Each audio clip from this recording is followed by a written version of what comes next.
¿Usted cree que es mentira? No. Es de verdad. Vamos a hablar de hongos endémicos. ¿Qué es endémico? Es propio. Dimórficos, ¿ok? Que producen enfermedades profundas, sistémicas. Entonces vamos a empezar por el coccidioides. ¿Se acuerdan que les dije que se parecía a quién? A Ascoccidia y al Rhinoscoridium, ¿ok?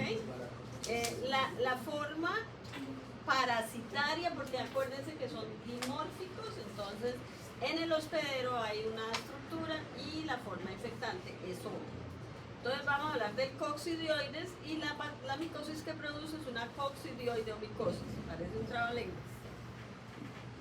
Es una micosis profunda causada por esas dos especies de hongos, el coccidioides immitis y el posadasis. La clínica es muy parecida, o sea, no se diferencia porque yo tenga posadasis de immitis, no. Ellos sí, en su genoma y en sus cosas, tienen una gran variedad de manifestaciones clínicas. Generalmente hay una coccidioidomicosis primaria pulmonar y dependiendo del curso que siga en el hospedero, entonces puede tener ahí, terminar ahí en la coccidioidomicosis pulmonar primaria o extenderse y diseminarse y afectar piel, tejidos, articulaciones, vísceras y sistema nervioso central. Son hongos mitospóricos. ¿Qué son hongos mitospóricos? Que hacen mitosis. Y los que hacen mitosis entonces son asexuados o sexuados.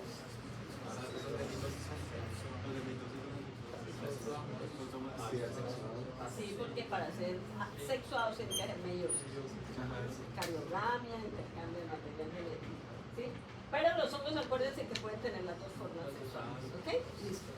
Son dimórficos bifásicos. ¿Eso qué quiere decir? Que por cambios de temperatura, ellos tienen eso no es maña, ¿no? El metabolismo les permite la transformación morfológica. En la actualidad se clasifican como ascomicetos. ¿Se acuerdan que era un ascomiceto? Sí, allá. Sí, pero las reproducciones sexuales, ¿cuáles eran?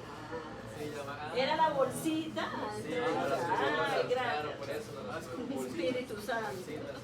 Por favor, recibe. Entonces es producida por dos hongos de estructura muy similar, pero genéticamente diferentes. Son especies crípticas, es decir, muy cercanos, claros ahí cercanos. Coccidioides immitis y coccidioides posadasis. Bueno, entonces, ¿cuál es la zona endémica del hongo? ¿Sí? Son las zonas semidesérticas, formadas por tierras arcillosas y arenosas, con pocas precipitaciones pluviales que fluctúan entre 150 a 500 milímetros de lluvia por año, con un promedio de temperatura entre 28 y aquí el verano es el pico de más calor y el invierno es cuando hay la lluvia, no es por donde hay, digamos, estaciones. ¿Cuál es la zona que nosotros tenemos más o menos de esas características? No. No, porque nosotros no somos zonas no, ninguno es semidesértico, es una selva ya. El han tumbado para sembrar otras cosas y pero eso es una zona. Exactamente. Los lados de Huila y todo eso, pues, seguramente también. Y en Venezuela todo lo que es el Golfo de Maracaibo, ahí donde queda el estado Falcón, y la Guajira, porque la Guajira es una sola, ¿sí? Las características geográficas son una sola. Los médanos de Coro, todo eso es igual.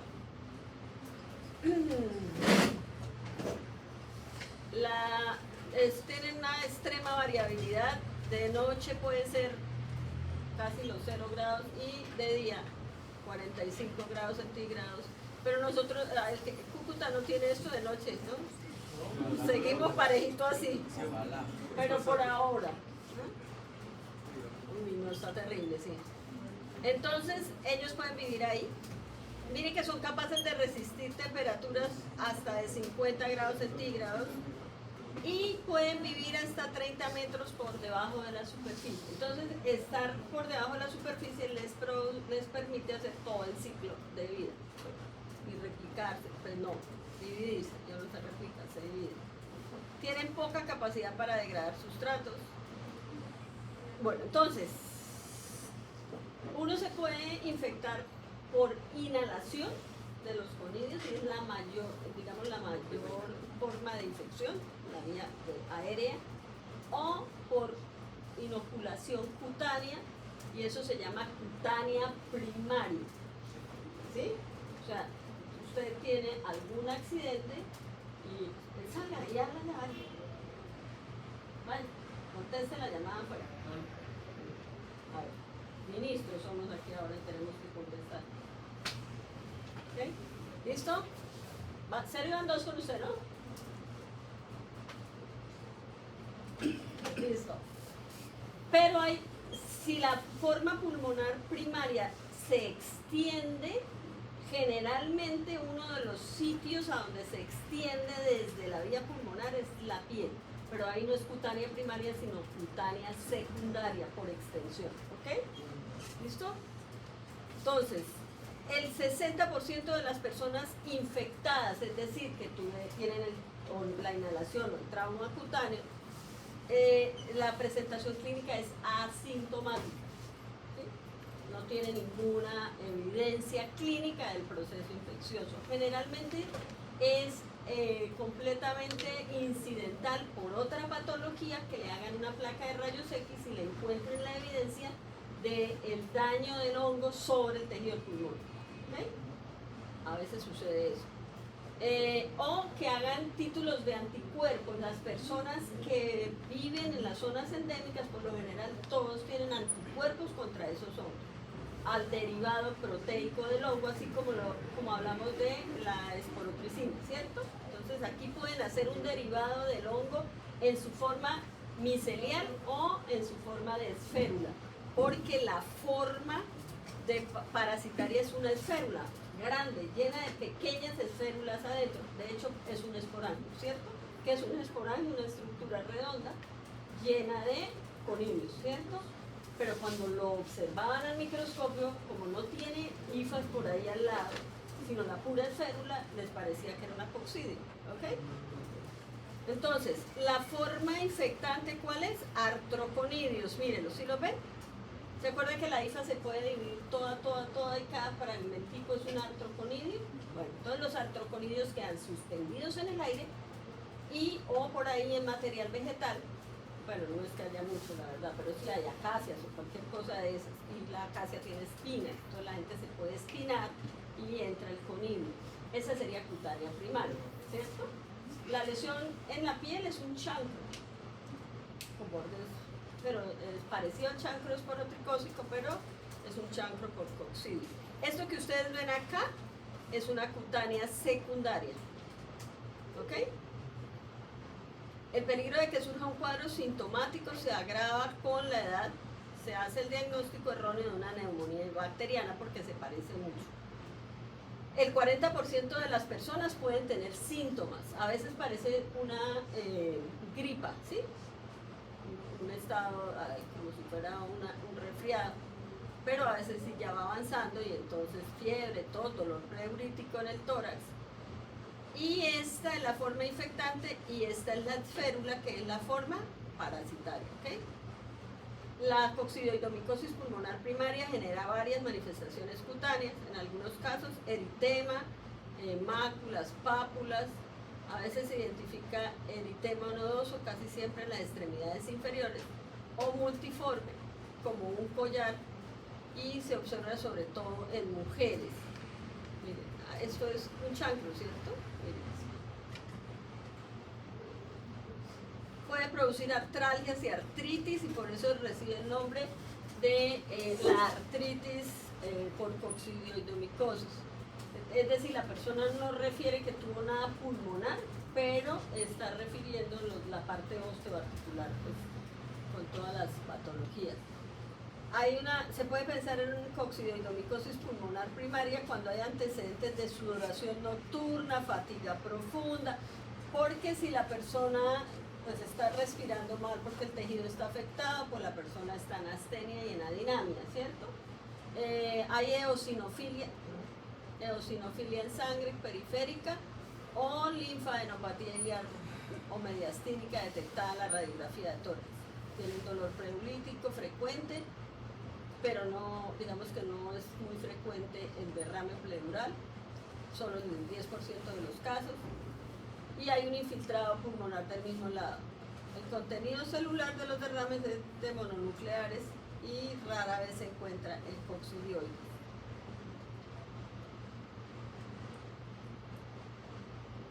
La mayoría de los pacientes con la coccidioidomicosis pulmonar primaria casi siempre se resuelve sin secuelas en semana. ¿Qué otra población puede estar en riesgo cuando uno va a vacaciones a esos sitios, ¿cierto? O a trabajar? Digamos que hay personas que tienen por trabajo que ir a esas zonas y como es la primera vez que tienen contacto con el hongo, probablemente tienen infección de forma aguda porque nunca habían estado en contacto con el microorganismo. De persona a persona no, porque uno tiene la forma parasitaria, no la forma infectante. Existe la posibilidad de varias complicaciones neumónicas, nódulos pulmonares, residuos de neumonía primaria, nódulos casi siempre únicos en los lóbulos superiores, con más o menos 4 centímetros de diámetro. Y generalmente, digamos que es una radiografía a veces por otra cosa, o porque sospechan una neumonía pero de tipo bacteriano. No hay calcificaciones muy frecuentes, lo que sí podemos ver, por ejemplo, en la tuberculosis. Los nódulos pulmonares por coccidioides pueden ser difíciles de distinguir de las neoplasias malignas pulmonares en la radiografía. Entonces hay que hacer diagnóstico diferencial con ese tipo de... pues, mejor tener una coccidioidomicosis que una patología de cáncer en pulmón. Sin embargo, la tomografía demuestra, pues, la tomografía sí hace, digamos, la diferenciación. A menudo es necesaria la biopsia para distinguir entre las dos enfermedades. ¿Cómo se hace la diseminación clínica por fuera de la cavidad torácica? Entonces, dijimos que se desarrollaba más o menos en un 1% de los sujetos infectados, ¿sí? Generalmente las mujeres en embarazo, los pacientes adultos mayores, ese es el tipo de pacientes que por lo general, o los pacientes con VIH positivos con menos de 250 linfocitos TCD4. Recuerden que, o bueno, no lo hemos visto, las personas con este recuento de CD4. Ah, sí. Y es que lo clasifican más que por es por las comorbilidades que sufren de acuerdo al recuento de CD4. Sí. Hay mayor probabilidad que se diseminen varones, sobre todo se ha encontrado digamos, estadounidenses de raza negra o asiáticos, filipinos, y obviamente los pacientes con VIH, quienes están sometidos por tiempos prolongados a glucocorticoides, a los trasplantes de órganos y a los que se han tratado con antagonistas del factor de necrosis tumoral alfa. Todos están inmunocomprometidos, ¿cierto? Y el factor de necrosis tumoral, pues es el que, ¿para qué sirve ese tipo de sustancias?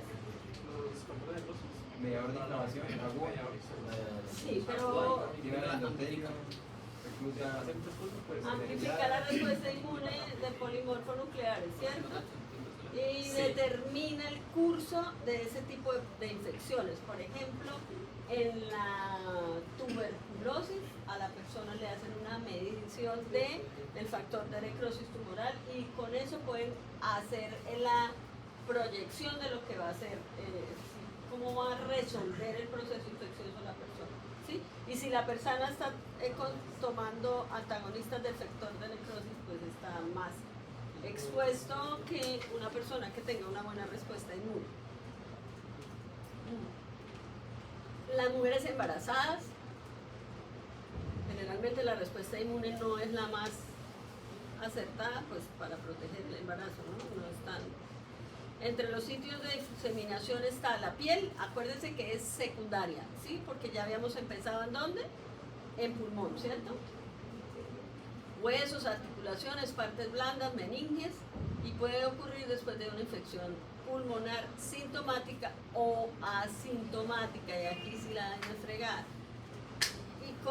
y afectar solo un sitio o varios sitios anatómicos a la vez. Esta diseminación puede manifestarse en los primeros meses que siguen a la infección pulmonar primaria. El problema es que, por ejemplo, la persona no sea, porque en la zona endémica ya saben cómo hacer y qué identificar como factor de riesgo. Pero si usted se va pues a su sitio de origen, la cosa ya puede ser más demorado el diagnóstico. La meningitis que se produce por este tipo de agentes infecciosos es letal sin tratamiento.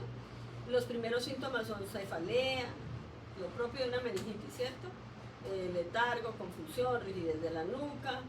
Y en el estudio de la muestra es el líquido cefalorraquídeo, hay pleocitosis a base de linfocitos, hay hipoglucorraquia y mayores concentraciones de proteínas. O sea, ahí podría parecer como de origen bacteriano, ¿cierto? Pero las células son linfocitos y las células de la meningitis bacteriana generalmente son polinucleares, ¿no? Sí. A veces se corrobora eosinofilia y la persona termina con hidrocefalia a veces y con un deterioro del estado psíquico y con trastornos locomotores. ¿Cómo se hace el diagnóstico? Mire, esta es la férula, ¿sí la ven? No es una levadura, es una férula grande y cada cosito que está señalado ahí es una esférula. Cuando eso se rompe, cada una de ellas tiene el potencial de ir a un sitio y dar origen a otro grupo. Lo podrían usar como en las armas de guerras biológicas, la podrían usar, ¿okay? Si les diera por ahí.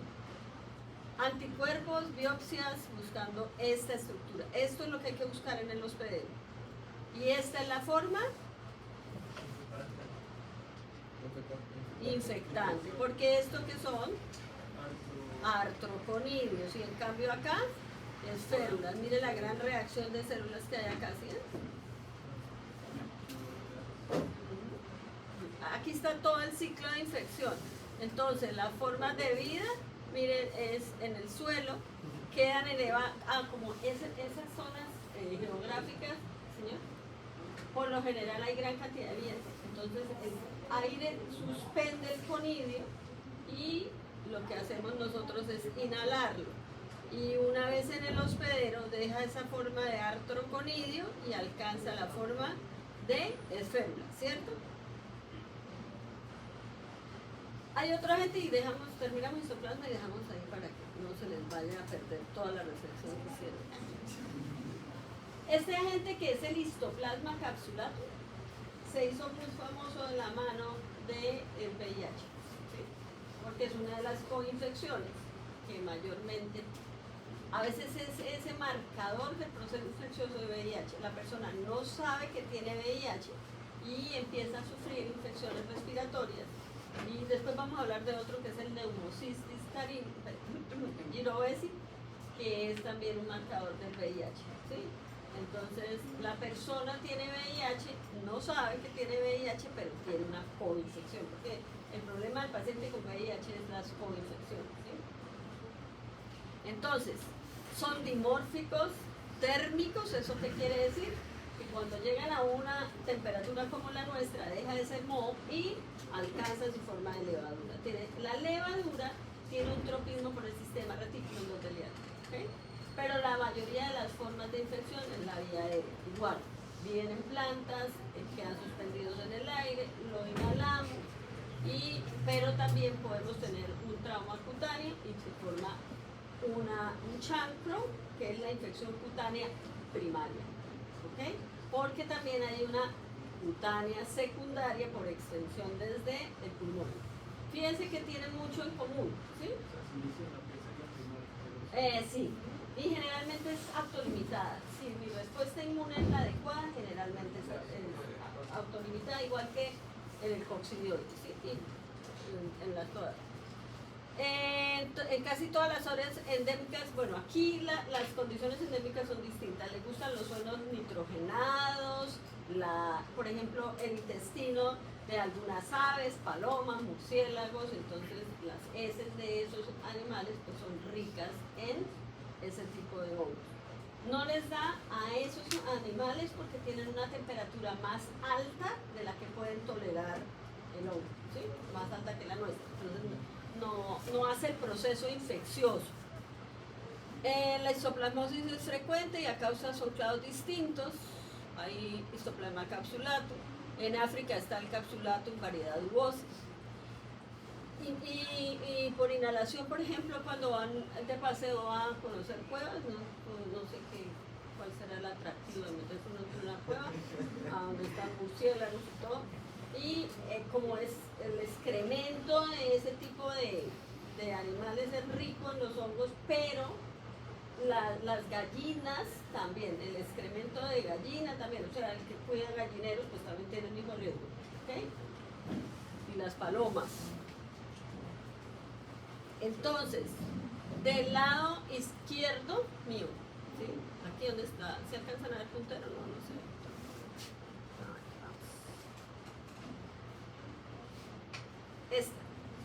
Esta es la forma infectante, sí señor. Pero mire que es un conidio que tiene unas espículas, ¿sí lo ven? Entonces, esta es la forma infectante. El conidio se suelta y uno lo inhala, ¿ok?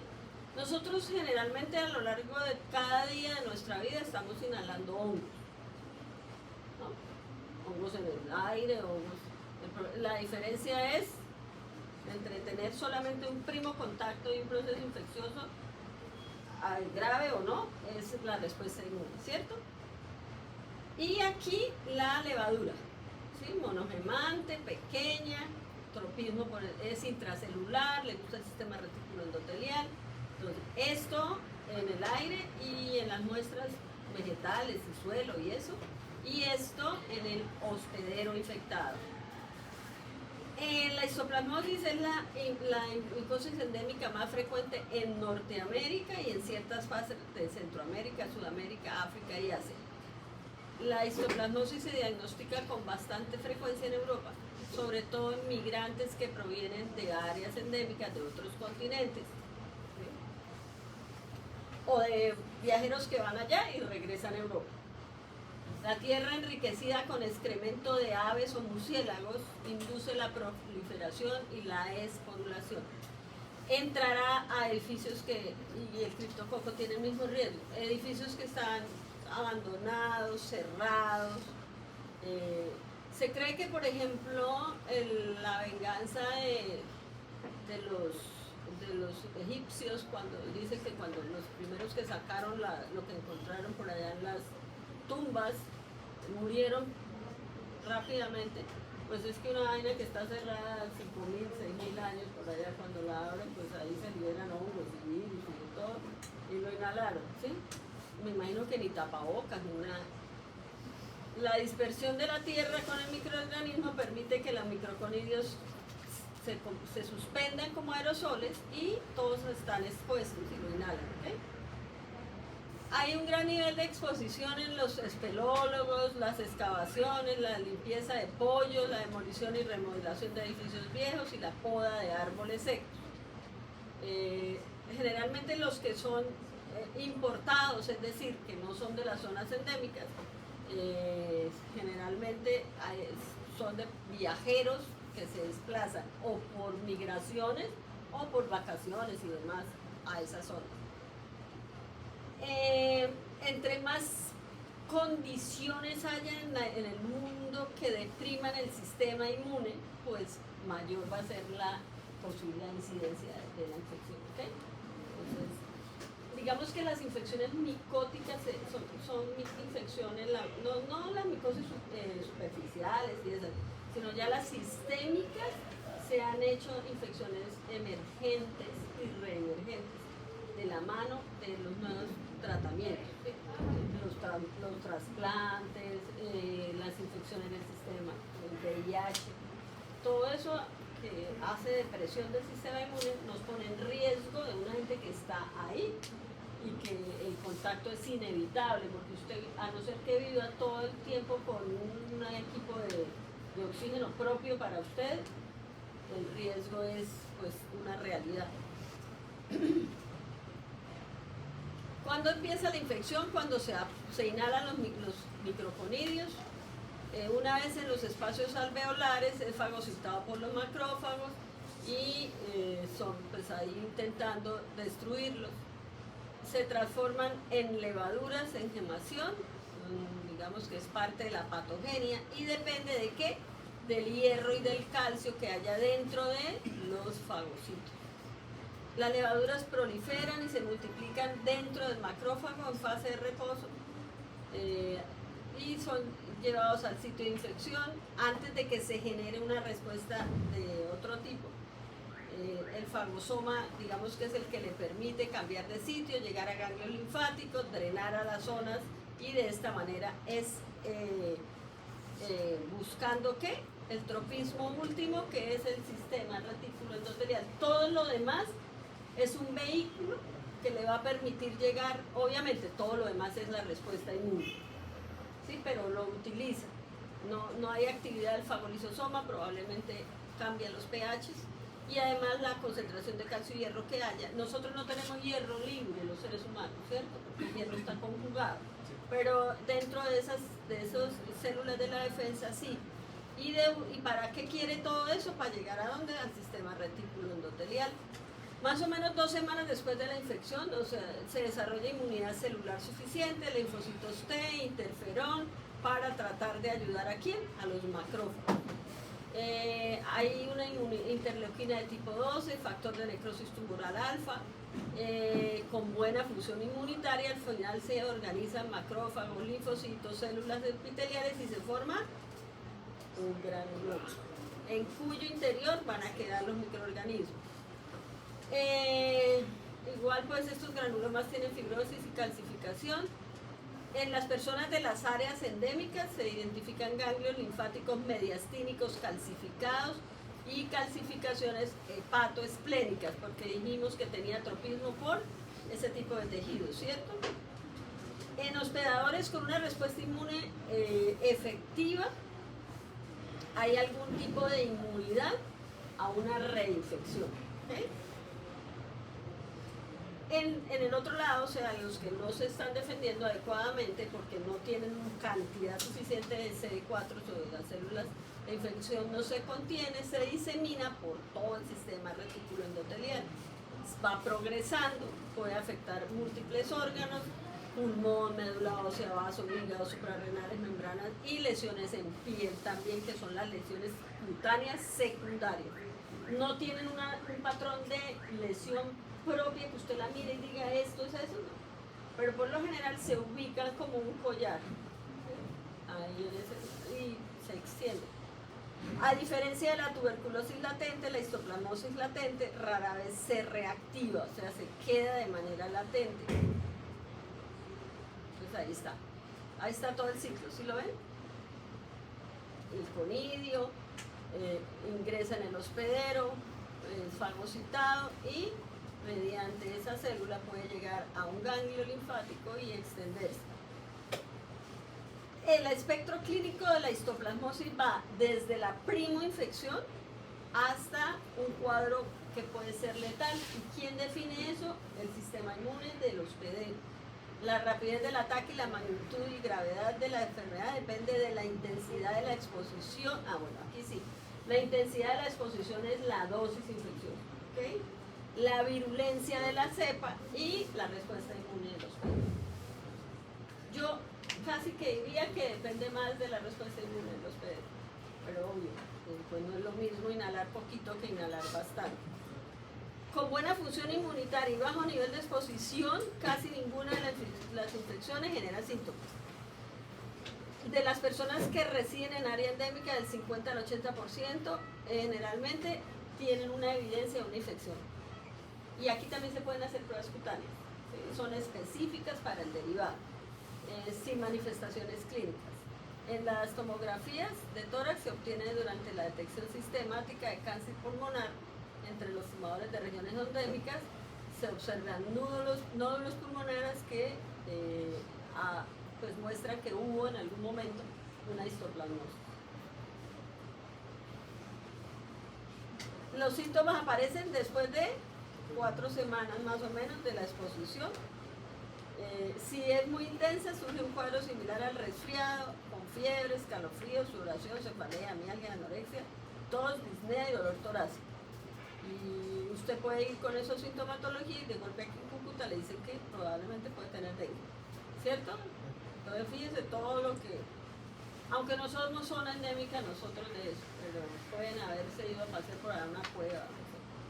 En las radiografías de tórax, neumonitis con adenopatía iliar o mediastínica, infiltrados focales si es leve la exposición o difusos, y entre un 5 o un 10% de los pacientes con histoplasmosis aguda presentan síntomas reumáticos con artralgias y artritis, y ya lo habíamos nombrado en la coccidioidomicosis, ¿cierto? Generalmente esas artralgias o artritis es como parte de la respuesta inmune que afecta las articulaciones. Respuestas inflamatorias a la infección aguda y no sus efectos directos. Los ganglios linfáticos muestran necrosis, grandes masas mediastínicas que comprimen grandes vasos, la vía respiratoria proximal y el esófago. Y los ganglios linfáticos necróticos rompen tejido, crean fístulas y fístulas broncoesofágicas. Las personas inmunodeprimidas son las del 70% de los casos. ¿Cuál es uno de los factores de riesgo más grande? Este recuento, ¿sí? Extremos de edad, fármacos inmunodepresores, para los trasplantes como la prednisona, micofenolato, inhibidores de calcineurina, metrotrexato, fármacos contra el factor de necrosis tumoral y otros modificadores de respuesta biológica.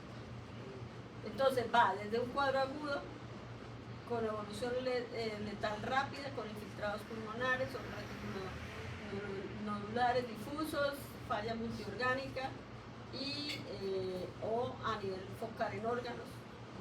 Si no se actúa adecuadamente y rápidamente, la infección en ese tipo de pacientes tiene un curso letal, ¿sí? Hepatoesplenomegalia, trombocitopenia, meningitis, lesiones focales del céfalo, úlceras de la mucosa oral y el tubo digestivo, hemorragias. Entre más rápido se identifique la enfermedad, pues digamos que se disminuye la gravedad.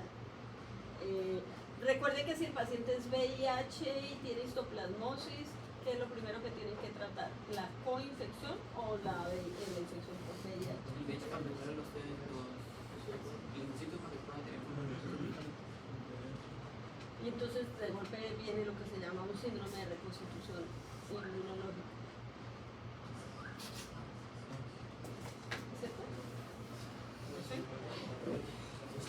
La histoplasmosis cavitaria crónica se observa en fumadores y este es otro factor de riesgo, ¿sí? Los fumadores tienen riesgo de muchísimas cosas. Postproductiva, o sea, esta disnea, febrícula, sudoración nocturna, pérdida de peso, y se observan en las radiografías infiltrados superiores, cavitaciones, engrosamiento pleural, y si no hay un tratamiento la evolución es progresiva y lenta. Y hay una mediastinitis fibrótica, en algunos individuos por razones desconocidas hay fibrosis progresiva alrededor de los ganglios linfáticos, unilaterales o bilaterales, y síndrome de vena cava superior, obstrucción de vasos pulmonares, vías respiratorias, neumonía recurrente, hemoptisis, insuficiencia respiratoria, mediastinitis fibrótica en 33% de los casos. ¿Y por qué es capaz de todo eso? ¿Cuáles son los factores de virulencia? Tiene melanina, que es difícil de degradar. Evade la respuesta inmune porque es una levadura intracelular y ya vimos, tiene un entrecruzamiento con una variabilidad genética y además tiene un paquete enzimático de proteasas, peptidasas y ureasa. Acuérdense que la ureasa alcaliniza el medio donde está y eso favorece al microorganismo. Además, como son anemófilos, es decir, están suspendidos en el aire, pues no lo podemos encontrar en cualquier momento. Son termotolerantes y tienen una pared de alfa-glucano que les da una estructura rígida. O sea, él es un patógeno primario, ¿sí? Pero el tipo de clínica depende de la respuesta inmune del hospedero. El examen directo es poco útil porque la levadura es pequeña e intracelular. Se puede tomar como muestra el esputo, el líquido cefalorraquídeo aspirado de médula ósea para biopsia. Y volvemos a las mismas coloraciones, ¿cierto? Y ahí vamos a encontrar levaduras intracelulares. Aumenta la velocidad de sedimentación globular, y es que la velocidad de sedimentación globular es otro marcador de inflamación. ¿Okay? Hay pancitopenia, y nosotros ya sabemos qué es pancitopenia, ¿cierto? ¿Qué es? ¿Qué? ¿Cómo? No, pero y es que con el celular es muy difícil. Es disminución de todas las líneas de la sangre, ¿ok? Aumento de ferritina sérica, y esto favorece ¿a quién? Al hongo. Aumento de fosfatasa alcalina, intradermal, reacción positiva, detección de anticuerpos circulantes y las pruebas de PCR. Tratamientos: sulfasazoles y anfotericina B. Y listo. Porque después nos quedan 2 más de eso. ¿Tienen alguna pregunta? No. La próxima. Pero hay calefacción.